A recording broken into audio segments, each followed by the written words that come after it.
ప్రయోజనమును విచారించుకొనదు, త్వరగా కోపపడదు, అపకారమును మనసులో ఉంచుకొనదు, దుర్నీతి విషయమై సంతోషపడక సత్యమునందు సంతోషించును, అన్నిటికీ తాడుకొనును, అన్నిటినీ నమ్మును, అన్నిటినీ నిరీక్షించును, అన్నిటినీ ఓర్చును. 7వ వచనం ఒకసారి చూద్దాం, చదవండి. అందరూ చదువుతాం, అందరూ కలిసి చదువుతాం. 7వ వచనం.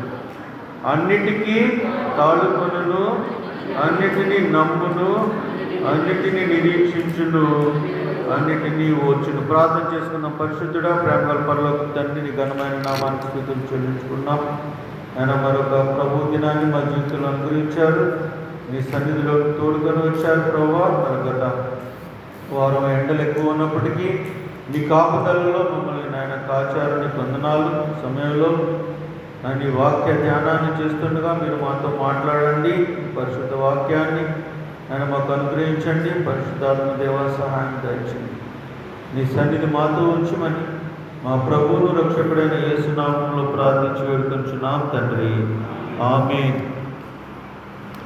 ఈరోజు నేను చెప్పే మరి వాక్య భాగానికి మరి టైటిల్ ఏంటంటే ప్రేమ శాశ్వత కాలముండును.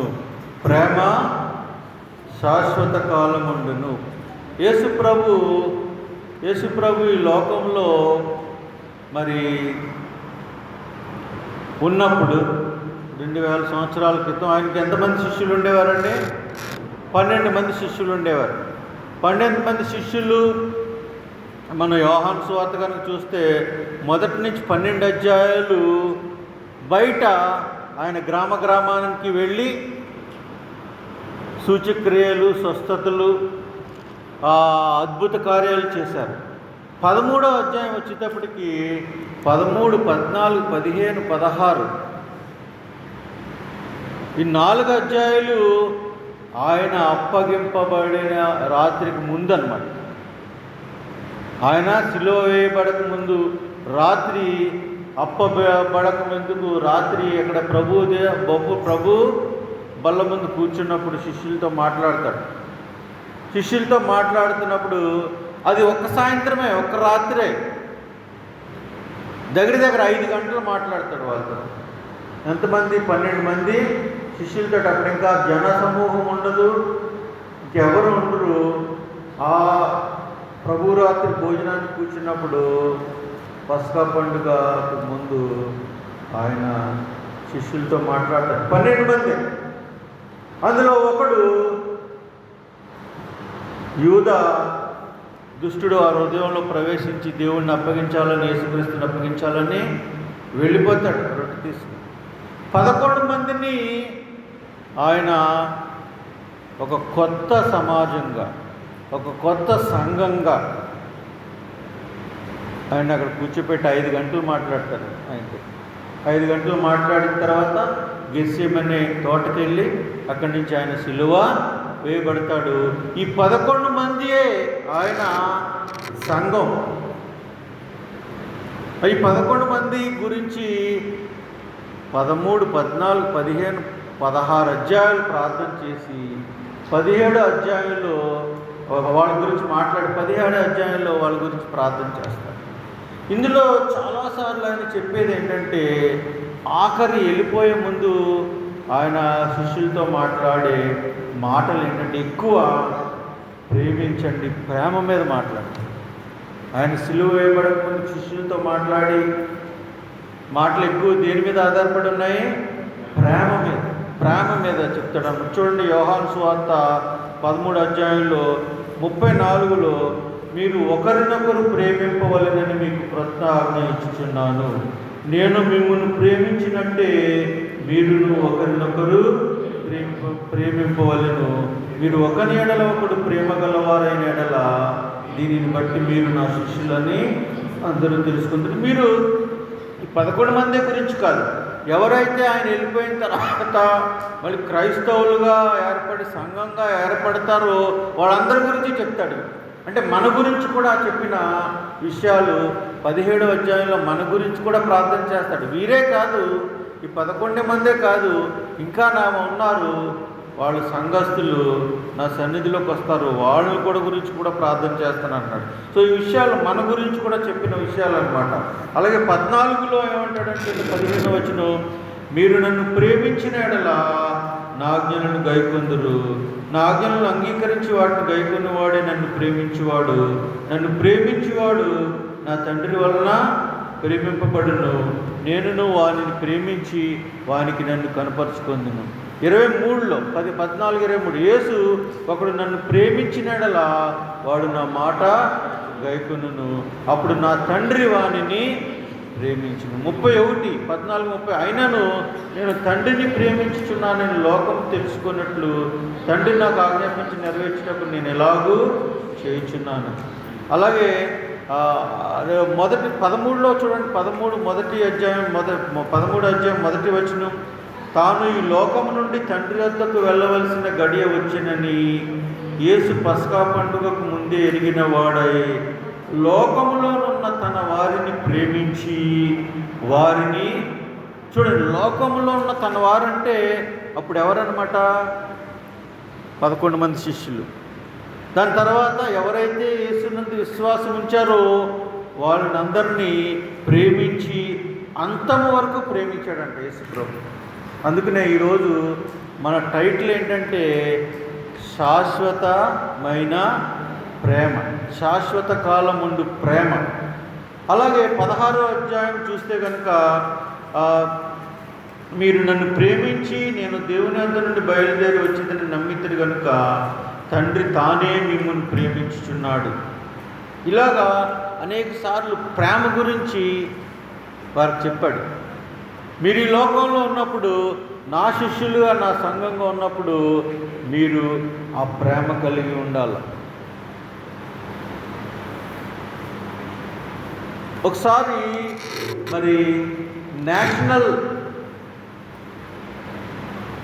దేశవ్యాప్తంగా పెద్ద మహాసభ జరుగుతుందంట, సంఘ పాస్టర్లందరికీ పెద్దలందరికీ. అది జరగటానికి ముందు వాళ్ళు ఒక మీటింగ్ వేసుకున్నారంట. వేసుకుని మనం ఈసారి మన మహాసభలకి దేశం నుంచి అనేక మంది పెద్దలు వస్తారు, అనేక మంది పాస్టర్స్ వస్తారు. వాళ్ళందరికీ మరి ఈసారి మనం టైటిల్ పెడదాం, మన మహాసభలకి మరి పేరు పెడదామంటే వాళ్ళు చాలా విశ్వాసం అనుకున్నారంట, లేదంటే మరి చాలా రకాలైన టైటిల్స్ వచ్చినాయంట. వాళ్ళకి అర్థం అవ్వట్లేదంటే ఈ లోపల హోటల్లో వాళ్ళు ప్లాన్ చేస్తున్నారు. ఈ లోపల ఒక ఆవిడ వచ్చిందంటే లోపలికి, మంచినీళ్ళే పట్టుకుని వాళ్ళకి స్నాక్స్ అవి పట్టుకుని. ఆవిడ అమ్మ ఇట్రా, ఏంటి ఈ లోకల్లో మనకు కావాల్సింది ఏంటి ఈ రోజుల్లో అంటే, అయ్యగారు ప్రేమ కావాలండి. ఏముంది? ప్రేమ కావాలనేటప్పటికి ఆ పెద్ద పెద్ద పాస్టర్లు అందరూ సరే ఈసారి మన మహాసభలకి ఏమని పెడదాము, లవ్. ఏమని పెట్టారు అది మహాసభలకి? ప్రేమ. కరెక్టే కదండి. ఈ రోజుల్లో ప్రేమలు తగ్గిపోయినాయి అంట. కమలమ్మ గారిని అడిగితే చెప్తారు, అమ్మనండి మేము మొదట్లో చాలా ప్రేమగా ఉండేవారండి. మా ఇంటికాడ ఒక ఆవిడ మా ఇంటి ఎదురుగుండా వెళ్తుంది, నేను పలకరించా, తాత బాగున్నారంటే, బాబు ఉన్నావా, ఆ రోజులు వేరు బాబు, ఆ ప్రేమలు వేరు బాబు, మీ మమ్మీ ఉన్నప్పుడు ఎంత ప్రేమగా ఉండేవారు అంటే మేము ప్రేమగా లేవని చెప్తున్నారన్న. ప్రేమ రోజు కొద్ది తగ్గిపోయి ఏం పెరుగుతుంది? ప్రేమ కాకుండా అనేక విషయాలు మన జీవితంలోకి వస్తున్నాయన్నమాట. సో ఆ సంవత్సరం ఆ మహాసభలకు ఏమని పెట్టారు? ప్రేమ అని పెట్టారు. యేసు ప్రభు కూడా శిష్యులు, మీరు 11 మందే ఉన్నారు, రేపు ఇంకా కొంతమంది యాడ్ అవుతారు, సంఘం యాడ్ అవుద్ది, సంఘాలు యాడ్ అవుతాయి. మీరు నా శిష్యులుగా ఉండాలంటే మీకేం కలిగి ఉండాలా? ఒకరినొకరు ప్రేమించుకోవాలి. నేను మిమ్మల్ని ప్రేమించినట్టు మీరు ఒకరినొకరు ప్రేమించుకోవాలి. ఈ విషయంకి బాగా అర్థమైంది ఎవరంటే అపోస్తుడైన పౌలు. ప్రేమ గురించి బాగా అర్థం చేసుకుని, క్రీస్తు ప్రేమ గురించి బాగా అర్థం చేసుకున్నది ఎవరు? అపోస్తుడైన పౌలు. అందుకనే కొరింథీ సంఘానికి రాస్తూ 13వ అధ్యాయంలో 4 నుంచి 7 వరకు చదువుతుందాం కదా మనం. 4 నుంచి 7 వరకు మరి చక్కగా ప్రేమ గురించి రాస్తాడు. ఆ సంఘంలో చాలా విషయాలు ఉన్నాయి, చాలా మంచి టాలెంటెడ్ పీపుల్ ఉన్నారు, వరాలు ఉన్నాయి, మరి బాగా ధారాళంగా ఇచ్చేవారు ఉన్నారు. వాళ్ళన్నిటి గురించి చెబుతూ లాస్ట్కి వచ్చేటప్పుడు ఏమన్నాడంటే ప్రేమ గురించి మాట్లాడుతున్నాడు. చూడండి, ప్రేమ గురించి మాట్లాడుతూ దగ్గర 15 విషయాలు చెప్తాడు ప్రేమ గురించి. 4 నుంచి 7 వరకు మనం చూస్తే 13వ అధ్యాయం 1వ కొరింథీ 4 నుంచి 7 వరకు చూస్తే ఎన్ని దగ్గర 15 రకరకాల ప్రేమ గురించి వివరణ ఇస్తాడు. మొదటి 2 ఏంటంటే 4వ అధ్యాయంలో ప్రేమ దీర్ఘకాలము సహించును, ప్రేమ దయ చూపించును. ఈ 2 టైటిల్స్ కింద పెట్టాడు, హెడ్డింగ్ కింద. ప్రేమ దీర్ఘకాలం సహిస్తుందంట, ప్రేమ దయ చూపిస్తుందంట. 15 విషయాలు అనుకున్నాం కదా, కనుమ 8 విషయాల కింద ప్రేమ ఏం చేయదో చెప్పాడు, ప్రేమ ఎలా ఉండదో చెప్తున్నాడు అనమాట. 8 చెప్తున్నాడు. ఏంటి? మత్సరపడదు, డంబముగా ప్రవర్తించదు, ఉప్పొంగదు. 3, 4 అమర్యాదగా నడవదు. 5 స్వప్రయోజనమును విచారించుకొనదు. 6 త్వరగా కోపపడదు. 7 అపకారములో మనసులో ఉంచుకొనదు. 8 దుర్నీతి యందు సంతోషపడక సత్యమందు సంతోషం. 2 ప్రేమ ఎలాంటిదో చెప్పాడు, దీర్ఘకాలం ఉంటుంది, సహిస్తుంది, దయ చూపిస్తుంది అన్నాడు. ప్రేమ ఏం కాదో చెప్పాడు 8. కనుమ 5 చూడండి, ప్రేమ ఏం చేస్తుందో చెప్పాడు. ప్రేమ ఏం చేస్తుందంట? అన్నిటికీ తాలుకొనును, అన్నిటినీ నమ్మును, అన్నిటినీ నిరీక్షించును, అన్నిటినీ ఓర్చును, ప్రేమ శాశ్వత కాలం ఉండదు. 15 విషయాలు చెప్తాడండి. 4, 5, 6, 7 4 వచనాల్లో. ఫస్ట్ ప్రేమ ఏంటో టైటిల్స్ పెట్టాడు. 2 ప్రేమ ఏమి కాదో చెప్పాడు. తర్వాత ప్రేమ ఏంటో చెప్పాడంట. గ్రీకు దేశములో మనం 2000 సంవత్సరాల క్రితం కనుక వెనక్కి వెళ్తే చాలా ప్రపంచంలోకెల్లా బాగా హైలీ ఎడ్యుకేటెడ్, ధనము, అన్ని విషయాల్లో ముందున్న దేశం అంటే ఏంటి? గ్రీకు దేశం. అక్కడ పెద్ద పెద్ద శాస్త్రవేత్తలు ఉన్నారంట, పెద్ద పెద్ద ఫిలాసఫర్స్, తత్వవేత్తలు ఉన్నారంట. సోక్రటీసు, అరిస్టాటిల్, జ్ఞానం కలిగిన జ్ఞానవంతులు ఉన్నారంట. వాళ్ళంట ఏమి కావాలనుకుంటే అది తయారు చేసుకునేవారంట వాళ్ళ ఆతంగా. వాళ్ళు మాకు ఇది చూడాలి అనుకుంటే అది చూసేవారంట. ప్రతి పట్టణంలో గ్రీకు దేశంలో స్పోర్ట్స్, ఇప్పుడు ఒలింపిక్స్ జరుగుతున్నాయి చూసారా, ఒలింపిక్స్ అక్కడే స్టార్ట్ అయింది. ఎప్పుడు? 2000 సంవత్సరాల ముందే. వాళ్ళ జీవితాన్ని ఇష్టం వచ్చినట్టు ఎంజాయ్ చేయడం మొదలుపెట్టారు. ఒక ఆయన అంటాడు, గ్రీకు ప్రజలు వాళ్ళు ఏం చేయాలనుకుంటే అది చేయగలరు అన్నాడంట. కానీ అది తప్పు అని ఒక దైవసేవకుడు అంటాడు. అన్నీ ఉన్నాయి వాళ్ళకి, వాళ్ళు కావాలనుకున్నది కనిపెట్టి ఎంజాయ్ చేస్తున్నారు. కానీ వాళ్ళకి ఒకటి లేదంట. ఏంటి లేదంట? వాళ్ళకి నిరీక్షణ లేదంట. వాళ్ళకి ఒక ఆశ లేదంట, జీవితం పట్ల ఒక నిరీక్షణ లేదంట. అందుకని ఇష్టం వచ్చినట్టు వాళ్ళు జీవించడానికి వాళ్ళు తయారయ్యారంట. వాళ్ళకి ఏమీ లేదు, నిరీక్షణ లేదు. వారి జీవితంలో వారు ప్రతి విధమైన అనైతిక కార్యాలని బట్టి ఆనందించడం, సంతోషించడం, ఇష్టం వచ్చినట్లు జీవించడం. ఏది బాగా ఫీల్ అవుతున్నారో అది చేయండి. నాకు ఇది బాగా ఫీల్ అవుతున్నాను అనుకోండి, అది రాంగ్ అయినా అనైతికమైన అది చేయండి. నాకు ఇది ఇష్టం కాబట్టి నేను చేస్తున్నాను, అది పాపమైన తప్పైన. అలాగా నిరీక్షణ లేకుండా వాళ్ళు ఉన్నారంట. ఒక మనిషి జీవితం ఒక అసహ్యంగా నరకంగా మారిందంటండి. వారికి ఎవరు లేరు, నిరీక్షణ లేదు, వారికి దేవుడు లేడు గ్రీకు దేశస్తులకు ఆ సమయంలో. అలాంటి గ్రీకు దేశంలో ఒక పట్టణం ఉందంట, మంచి పట్టణం. ఆ పట్టణం పేరు ఏంటంటే కొరింథీ. ఆ పట్టణం పేరేంటి?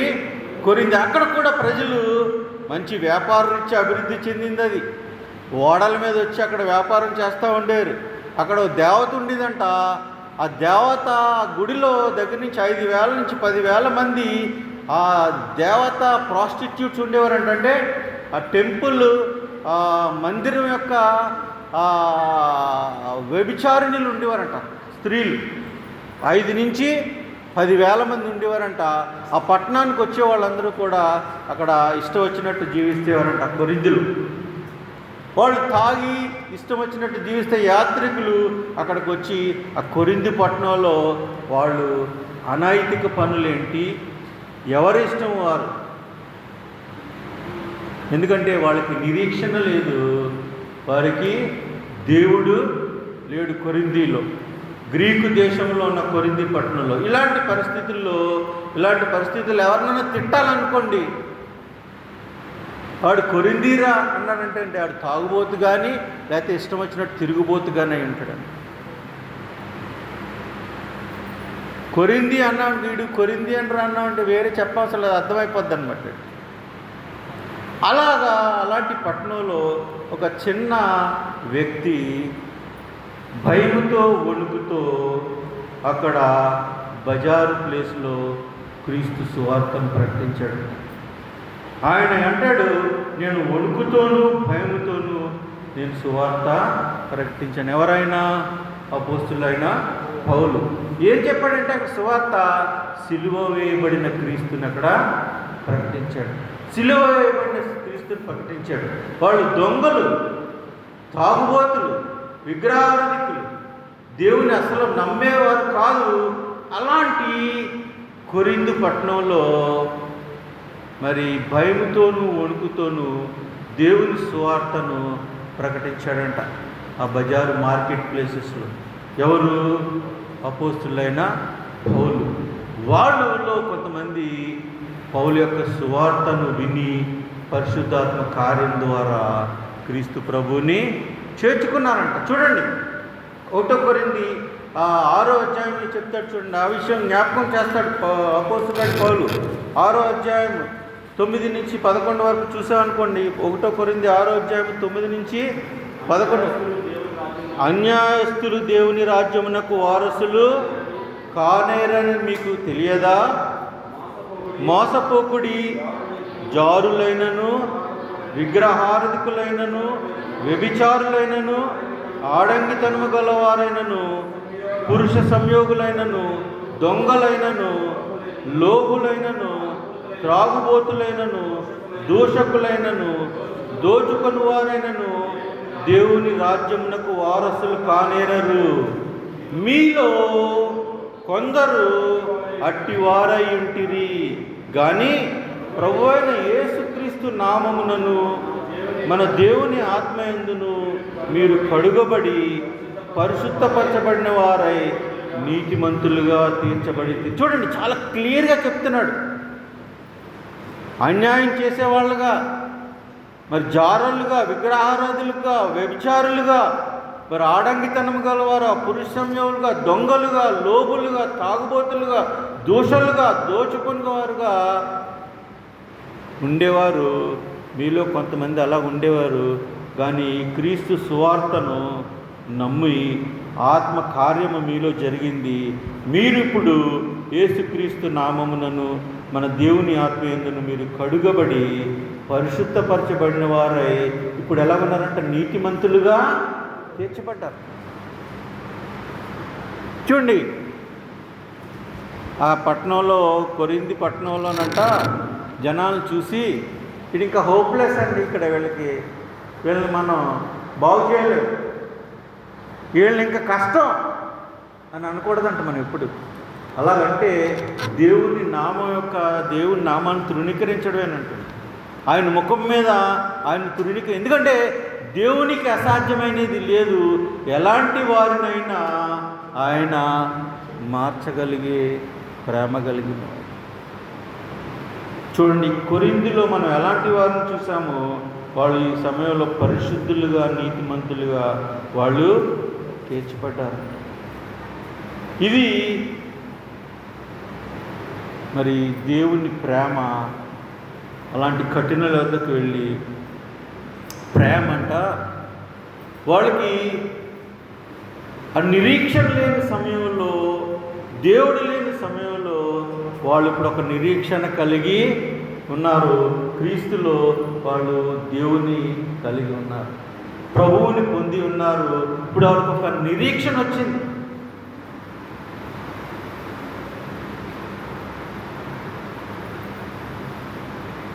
అలాగే పౌలు మాట్లాడుతూ ప్రేమ నిరీక్షణ చూడండి ఏమంటాడు అక్కడ 13లో 7వ వచనం, అన్నిటికీ తాళుకొనును, అన్నిటినీ నమ్మును, అన్నిటినీ నిరీక్షించును. ఇక్కడ వాళ్ళకి క్రీస్తు ప్రేమ వాళ్ళ జీవితాల్లో ఒక నిరీక్షణ ఇచ్చింది. క్రీస్తులో వాళ్ళకి ఒక మరి జీవితాన్ని వాళ్ళకి అనుగ్రహించి మనం జీవించే పద్ధతి, ఇంతకుముందు ఇలా ఉన్నారు, ఇప్పుడు మీరు నీతిమంతులుగా తీర్చబడ్డారు. తర్వాత రెండోది ఏంటంటే ప్రేమ శాశ్వత కాలము ఉంటుంది. ప్రేమ శాశ్వత కాలం ఉంటుందంటండి. ఒకసారి ఒక ముస్లిం ఆయన్ని, ఇది హెడెన్ రాబిన్సన్ అని ఆయన చాలా చక్కగా వివరిస్తాడు దీన్ని. ఆయన ఒక మీటింగ్కి వెళ్ళి ఒక ప్రదేశాన్ని చూడడానికి అలా తిరుగుతున్నారంట. ఆ దేశం చక్కగా ఆ దేశాన్ని చూపిస్తూ ఒక ముస్లిం ఆయన చూపెడుతున్నాడంట ఆ దేశాన్ని అంతటిని. వీళ్ళిద్దరికి, పాస్టర్లు ఇద్దరికి అన్నీ చూపించాడంట. చూపించి చక్కగా అన్ని వాళ్ళకి వివరించాడంట గైడ్ లాగా. ఆ గైడు సాయంత్రం వాళ్ళతో పాటు భోజనాన్ని కూర్చున్నాడంట. కూర్చుని ఏంటి సార్ మీరు యేసు ప్రభు సేవకులు అంటున్నారు కదా, ఏంటి యేసు ప్రభు అన్నాడంట. ఆ ముస్లిం ఆయనకి వీళ్ళు చక్కగా యేసు ప్రభు గురించి అన్ని విషయాలు చెప్పారంట. అంటే మరి మీ యేసు ప్రభు అయినా మా అల్లా కూడా అన్నాడు, నీకు గ్యారంటీ ఉందా పరలోక రాజ్యం వెళ్తావని ఆయన గారు అడిగితే, లేదండి బాబు మాకు గ్యారంటీ లేదు, 5 విషయాలు మేము చేయాలా, అందులో 2 చేశాను, ఇంకా నాకు గ్యారంటీ. కానీ యేసు ప్రభు నీకు ఆ నిరీక్షణ ఇస్తాడు, నువ్వు నిత్య జీవం ఉండడానికి నీకు ఆయన మరి నిన్ను నీతిమంతుడిగా తీస్తాడంటే. అన్నీ అయిపోయిందంట, లైట్లన్నీ ఆఫ్ చేశారంట, హోటల్లో వెళ్ళిపోండి అన్నారంట. వెళ్ళిపోయే ముందు ఆయన అన్నాడంట, బాబు ఒక మాట, ఆ మాట అడగకపోతే మళ్ళీ నాకు మరి బాగుండదని, నువ్వు మరి ఇన్ని విషయాలు విన్నావు, యేసు ప్రభుని నమ్ముతున్నావు అంటే, అయ్యగారు నేను ముస్లిం ఆయన దగ్గర చేస్తున్నాను, ఒకవేళ యేసు ప్రభుని నమ్ముకున్నాను అనుకోండి, మా ఆవిడ నన్ను వదిలేస్తుంది, మా పిల్లలు నన్ను రానివ్వరు, మా ఓనరు ఎక్కడైతే పనిచేస్తున్నానో ఆయన ముస్లిం, ఆయన నన్ను బయటికి గెంటేస్తాడు, నేను మళ్ళీ మా దేశం వెళ్ళాను అనుకోండి, నాకు అక్కడ ఉద్యోగం కూడా రాదు, మా సమాజం కూడా నన్ను బయటికి గెంటేస్తుంది, మీరు కూడా ఇప్పుడు చెప్పి వెళ్ళిపోతారు, తర్వాత నా బాధలు నేను ఆయన యేసుప్రభుని నమ్ముకోలేదంట ఆ రాత్రి. కానీ యేసుప్రభుని నమ్ముకుని మరి ఆయన్ని ప్రేమించి సహించిన వాళ్ళు చాలామంది ఉన్నారు. ఎవరు? సాధు సుందర్ సింగ్ మరి 16, 12, 13 ఏటనే యేసుప్రభుని నమ్ముకుంటే బయటికి గెంటేశారంట, ఆ పెంటలో పడేశారంట. అలాగే మరి వెళ్ళిపోతున్నప్పుడు ఆ భోజనం పెట్టారంట, ఆ భోజనం తిన్నాడంట, తిని వెళ్ళిపోతారని వెళ్ళిపోయేటప్పటికి వెళ్ళిన తర్వాత రోజుని అక్కడ కడుపు నొప్పి వచ్చి చాలా ప్రమాదం అయిపోయిందంట. ఏంటంట, విషం కలిపి పెట్టారంట. ఆ రోజుల్లో యేసుప్రభుని నమ్ముకుంటే అన్నంలో విషం కలిపి, కానీ మరి దేవుడు అద్భుతంగా భావించాడు. ఆ శ్రమను నీకు ఆస్తి ఇవ్వం, నిన్ను మరి వెలేసేస్తామన్నా కానీ ఆయన వెళ్ళిపోయాడంట. ప్రేమ శాశ్వత కాలము ఉంటుంది. చూడండి, మరి దేవుని ప్రేమించాడు కాబట్టి తను ఆ ఎన్ని కష్టాలు వచ్చినా మరి తాళుకున్నాడన్న. అలాగే మరి పౌలు కనుక చూస్తే కనుక పౌలు కూడా చూడండి, కొరింథీ 2వ అధ్యాయము, కొరింథీ 2వ అధ్యాయంలో 11వ వచనంలో చెప్తాడు, 11వ అధ్యాయం 24వ వచనంలో చెప్తాడు, తనకి శ్రమలు ఎలాగ వచ్చినాయి, తన ఎలాగా మరి ప్రేమ ఎలాగా తను సహింపచేసిందో, మరి ఎలా తట్టుకున్నాడో క్రీస్తు గురించి మనం చూస్తాం. 2 కొరింథీ 11:24 యూదుల చేత 5 మార్లు 1 తక్కువ 40 దెబ్బలు తింటిని, 3 బెత్తములతో కొట్టబడి తిని, ఒకసారి రాళ్లతో కొట్టబడి తిని, 3 ఓడ పగిలి శ్రమపడి తిని, ఒక రాత్రింబగళ్ళు సముద్రములో గడిపి తిని, అనేక పర్యాయములు ప్రయాణములలోనూ నదుల వలనైనా ఆపదలలోనూ దొంగల వలనైనా ఆపదలోనూ నా స్వజనుల వలనైనా ఆపదలోను అన్యజనుల వలనైనా ఆపదల్లోను పట్టణములో ఆపదలలోను అరణ్యములో ఆపదలలోను సముద్రములో ఆపదలలోను కపట సహోదరుల వలని ఆపదల్లోనూ ఉంటిని. ప్రయాసతోనూ కష్టములతోనూ తరచుగా జాగరణములతోనూ ఆకలి దప్పులతోనూ తరచుగా ఉపవాసములతోనూ చలితోనూ దిగంబరత్వముతోనూ ఉంటిని. ఇంకను చెప్పవలసినవి చూడండి. ప్రేమ శాశ్వత కాలము. చూడండి అంత సహించాడు, అసలు ఏమి తన జీవితంలో ఏమి కాలేదో చూడండి. స్వజనుల వలన ఆయన ఆపద, ఆయన కొట్టినప్పుడంట రక్తం కారుతుందంట, ఏడ్చేవాడు. బాధ పెట్టినప్పుడు దుఃఖపడ్డాడు. ఆయన క్రీస్తు గురించి తను సహించాడు. అందుకనే ప్రేమ సహిస్తుంది, శాశ్వత కాలము ఉంటుంది. ఎవరు మొన్న వచ్చాడు, ఎవరో ఒక అబ్బాయి మీకు నడిపించాడు, వీరబాబు అని మొన్న వీళ్ళ స్టూడెంట్స్ తోటి ఉన్నాడు. వాళ్ళ ఆర్ఎస్ఎస్, వాళ్ళ డాడీ వాళ్ళ ఇంట్లో హిందూ ఆర్ఎస్ఎస్. వాళ్ళ మావయ్య యేసుప్రభుని నమ్ముకుంటే వాళ్ళ మావయ్యని బట్టి నమ్ముకున్నాడని. హిందూ ఫ్యామిలీ యేసుప్రభుని నమ్ముకున్నాడని చాలా హింసలు పెట్టి, నువ్వు మారుతావా లేదంటే మారలేదు. తను ఏం చేశాడంటే ఆ ఇల్లు వదిలిపెట్టి బయటికి పంపించారు. ఇప్పుడే నరసాపురంలో ఒక ఆయన తనకు సపోర్ట్ చేస్తున్నప్పుడు, ఎవరు, సుధాకర్. సో క్రీస్తుని నమ్ముకున్నాడు, బయటకు వచ్చేసాడు. ఆ క్రీస్తు ప్రేమ శాశ్వత కాలం తన జీవితంలో ఉంది కాబట్టి సహిస్తున్నాడు. అందుకనే ప్రేమ అంట శాశ్వత కాలము ఉంటుందంట. అలాగే ఆళ్ళేళ్ళు సపోర్ట్ చేస్తున్నారు తను. ఇంకా ఏమంటాడంటే, నేను నార్త్ ఇండియా వెళ్ళి సేవ చేయాలని అంటాడు. మన దేశంలో చూస్తే కనుక ప్రజెంట్ చాలామంది మరి సేవకుల్ని బాధ పెట్టి జైళ్ళల్లో ఉంచుతున్నారు. చాలామందిని మరి హింస పెడుతున్నారు, అన్యాయంగా తీసుకెళ్ళి జైల్లో పెడుతున్నారు.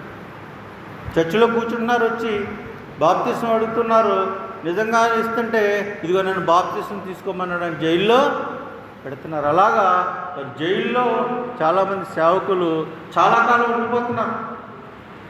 మరి వాళ్ళని రక్షించడానికి ఏ దేవత రాలే, జైలు మరి ద్వారబంధాలు ఏమి పగలలే, భూకంపం వచ్చి వాళ్ళు విడిపోలే.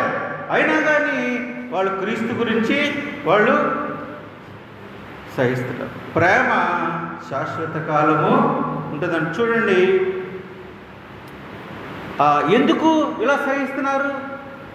పౌలు ఎందుకు ఇలా సహిస్తున్నాడు? మరి యేసుప్రభుని నమ్ముకున్న వాళ్ళు ఎందుకు ఇలా సహిస్తున్నారంటే, పౌలు 2 కొరింథీలో చెప్తాడు అనమాట. ఎందుకు మరి ఇలాగ మనం క్రీస్తు కొరకు సహించగలుగుతున్నాము అంటే, పౌలు ఎందుకయ్యా నువ్వు ఇలాగ మరి ఇన్ని శ్రమల్లో కూడా మరి యేసుప్రభుని ప్రేమించి సహిస్తున్నావు అంటే, 2 కొరింథీ 5:14-15 చూడండి. 2 కొరింథీ 5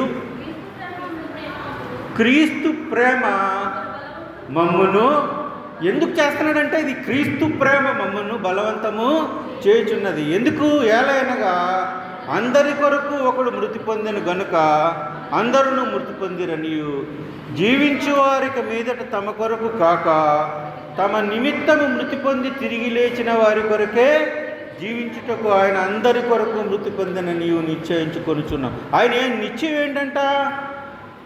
నా కొరకు యేసు ప్రభు నన్ను ప్రేమించి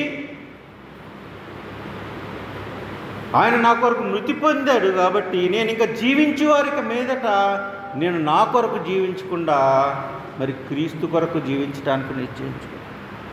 అందుకనే క్రీస్తు ప్రేమ మమ్మను బలవంతము చేస్తుంది. అది పౌలు యొక్క ఒప్పుకోలు.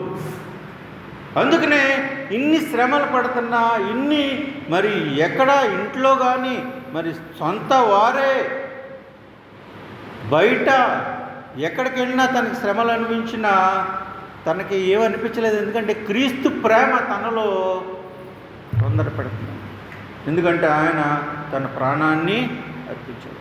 చూడండి, యేసుప్రభు గురించి చూద్దాము.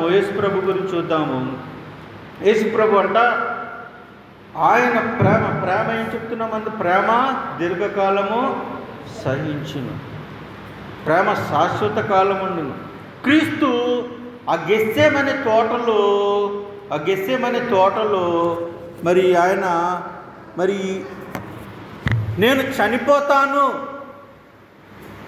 నన్ను సిలువ వేస్తారు, నన్ను హింసలు పెట్టి కొరడాలతో కొడతారు అని తెలిసిన ఆ చీకటిలోకి ఆయన ప్రవేశించాడు. ఎందుకంటే ఆయన నిన్ను నన్ను శాశ్వతంగా ప్రేమించాడు. తండ్రి నన్ను ఆయన చేయి విడిచిపెట్టేస్తాడు, ఒంటరిగా నన్ను సిలువలో తండ్రి చేత విడవబడతాను. అయినా కానీ ఆయన సహించి మరి ఇదిగో దేవా నీ చిత్తమైతే గిన్నె నా అంటే ఆయన ప్రార్థన చేస్తుంటేనంటే చెమటలు రక్తంగా మారినాయి. ఎందుకు? లోకాల్లోని పాపాలన్నీ ఆయన మీద వేసుకుని ఆ గిన్నె సంపూర్ణంగా తాగాలని, అలాగే తండ్రి చేత ఎడబాటు ఇవన్నీ ఎందుకంటే ఆయన నిన్ను నన్ను ప్రేమించాడు. ఆ శాశ్వతమైన ప్రేమతో నిన్ను నన్ను ప్రేమించాడు కాబట్టి ఆయన సిలువని ఆయన మరి ఎదుర్కొన్నాడు సంపూర్ణంగా.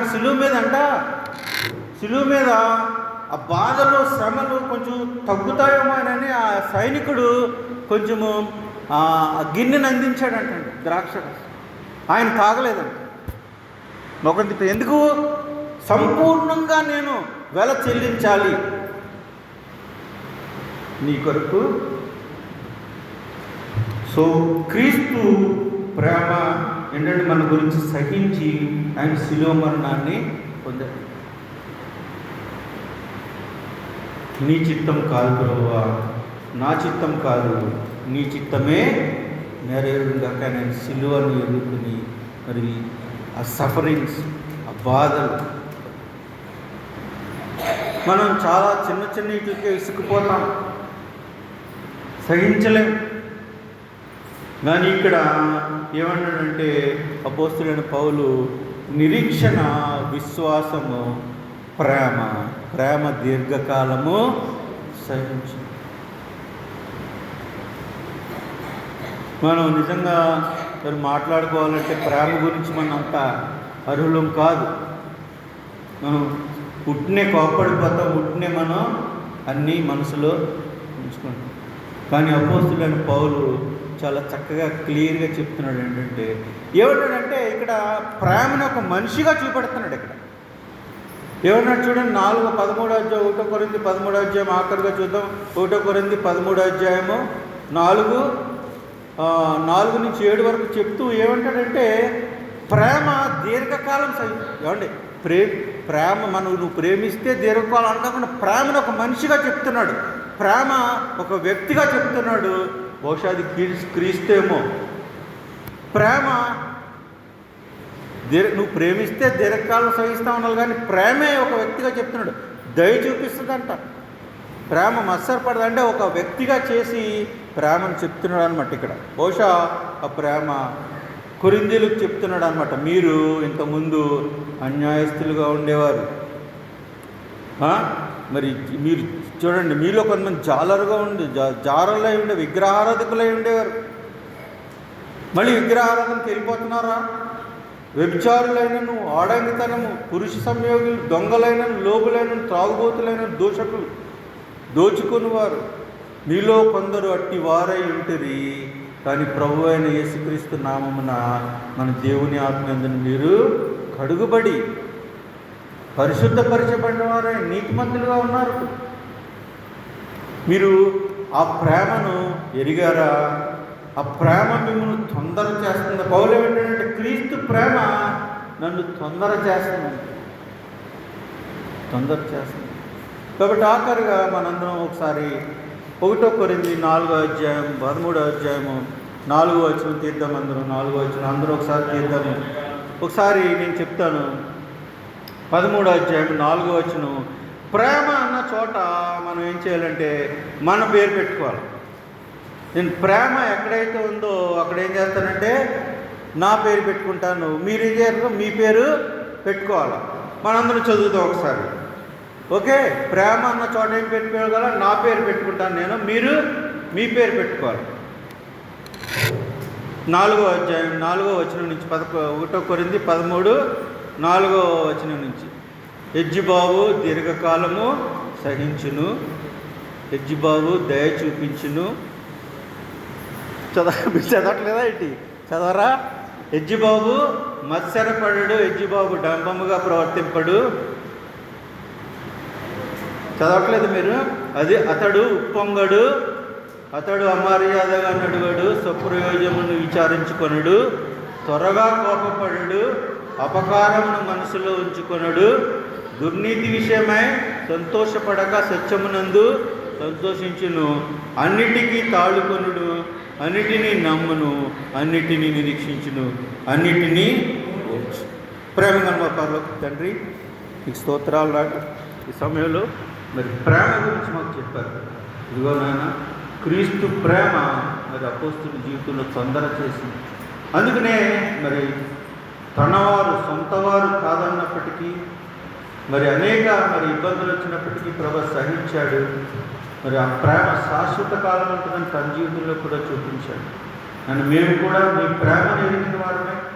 నన్ను నీ ప్రేమ మేము ఇంతవరకు దూషకులము, అనీతిమంతులము నైనా, మరి పాపులమైన మమ్మల్ని మీరు క్రీస్తులో నీతిమంతులుగా తీర్చారు, నీ బిడ్డలుగా చేసుకున్నారు, నీ ఆత్మకార్యాన్ని మా జీవితంలో జరిగించారు. ఇదిగోనైనా క్రీస్తు ప్రేమ మృతి పొందిన మమ్మల్ని నిత్య జీవానికి నైనా మరి లేపింది, నిత్య జీవం అనుగ్రహించింది. ఆ ప్రేమ మాలో తొందర చేసేటట్లు మాకు కావాల్సిన కృపను అనుగ్రహించండి. శాశ్వత కాలం ఉండే ప్రేమ మాకు అనుగ్రహించండి. ఆ ప్రేమను కలిగి మేము ఆయన మా సంఘంలో, మా కుటుంబంలో, ఆయన మా సమాజంలో జీవించి క్రీస్తు బిడ్డలుగా నీకు సాక్షులుగా ఉండడానికి సాధించవచ్చు. ఇదిగో నాయన చదివాం, మరి మేమైతే నాయన ఇందులో దేనికి అర్హులం కాదు. మమ్మల్ని క్షమించండి. పెట్టుకు ఈ రీతిగా ప్రేమ కలిగి జీవించడానికి కావాల్సిన కృపను అనుగ్రహించమని యేసు నామములో ప్రార్థించి వేడుకొంచున్నాము తండ్రి. ఆమేన్.